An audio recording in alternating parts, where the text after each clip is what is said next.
Ukraine पर हमला, क्या तीसरी आलमी जंग बर्पा होगी? सलीम साफ़ी अपने ताज़ा कालम में रकम तराज हैं, कहते हैं सोवियत यूनियन के खात्मे के बाद 1991 में यूक्रेन अलग मुल्क बन गया।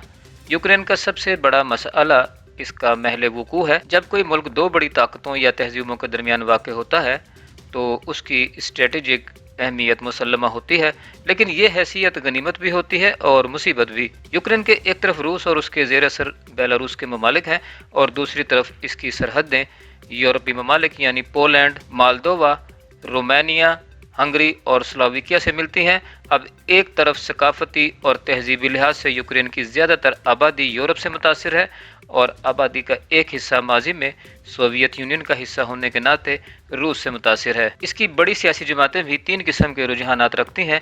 एक वो हैं जो अमेरिका और यूरोप नवाज हैं और नेटो और यूरोप से खुद को जोड़ना चाहती हैं। दूसरी बड़ी पार्टी इलाकाई अप्रोच की हामी है, जबकि तीसरी जमात रूस नवाज है और रूस से जुड़े रहने पर जोर दे रही है। सर्द जंग के खात्मे के बाद अमेरिका और यूरोप के रूस के साथ तनाज़ात ख़त्म हो गए। एक तो खित्ते में उनकी दिलचस्पी ख़त्म हो गई और दूसरा उन्होंने ये समझ लिया कि अब रूस दोबारा उनके लिए कभी ख़तरा नहीं बन सकता। लेकिन 9/11 और अफ़गानिस्तान में आने के बाद अमेरिका की ज़ेर क़यादत नेटो की एक बार फिर खित्ते में दिलचस्पी बढ़ गई है। दूसरी तरफ चीन मुकाबले के लिए एक बड़ी ताकत के तौर पर उभरा है। तीसरी तरफ प्यूटन की क़यादत में रूस एक बार फिर मगरिब को आंखें दिखाने के काबिल हो चुका है। इस तनाजुर में नेटो और यूरोप ने एक बार फिर रूस और मगरिब के दरमियान हायल यूक्रेन पर आंखें जमा ली हैं, जबकि दूसरी तरफ रूस ने भी पूरी तवज्जो यूक्रेन पर मरकूज कर ली है और रूसी सरहद से मुत्तसिल इलाकों लुहानसिक और डोनेस्टिक, जहां रूसी नस्ल के लोग आबाद हैं, खुद मुख्तारी के लिए जद्दोजहद कर रहे थे, उनकी मदद शुरू कर दी। जबकि दूसरी जानिब मरकज़ी हुकूमतों और आवाम की अक्सरियत का रुझान चूँकि यूरोप की तरफ था, इसलिए उन्होंने मदद के लिए अमेरिका और यूरोप से रवाबित बढ़ा लिए। लेकिन तनाज़ा इस वक्त शिद्दत इख्तियार कर गया जब यूक्रेन में भी एक इमरान खान सदर बन गया। मेरा इशारा विक्टोरिया नोकोविच की तरफ है, जो 2010 में यूक्रेन के सदर बने। वो माजी में सोवियत कम्युनिस्ट पार्टी के रुकन रहे हैं और रूस नवाज रहनुमा के तौर पर मशहूर थे। इब्तिदा में उन्होंने रूस के साथ मुआहिदा किया और समुंदर में वाक़ क्रीमिया का नेवल बेस तेल की कीमतों में रियायत के बदले रूस के हवाले किया, जिसका मगरिब नवाज यूक्रेनियंस ने बुरा मनाया।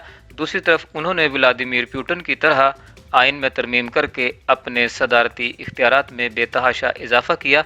लेकिन फिर जब उन्होंने देखा कि वो अवाम में तेज़ी के साथ गैर मकबूल हो रहे हैं तो इमरान खान की तरह यू टर्न लेकर दूसरी इंतहा पर चले गए, यानी यूरोपीय यूनियन एसोसिएशन में शमूलियत के लिए कोशिशें शुरू करके यूरोप से इल्हाक के ख्वाहिशमंदों की हमदर्दियां हासिल की।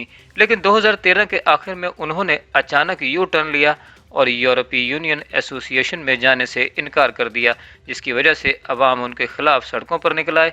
2014 तक ये एहतजाज बगावत की सूरत इख्तियार कर गया, जिसकी वजह से उनको हुकूमत छोड़कर रूस भागना पड़ा। लेकिन नफरतें जन्म ले चुकी थी, इसलिए रूसी नस्ल के यूक्रेनियंस और बिलखुसूस लुहानसिक और डोनेस्टिक और क्रीमिया के लोगों ने पहले मगरिब नवाज हुकूमत के खिलाफ एहतजाज शुरू किया और जब नई यूरोप नवाज हुकूमतों ने उनको दबाने की कोशिश की तो उन्होंने हथियार उठा लिए। 2014 के बाद पेट्रो पोशिंको यूक्रेन के सदर बने, जिनका ताल्लुक यूरोपियन सॉलिडेरिटी पार्टी से था।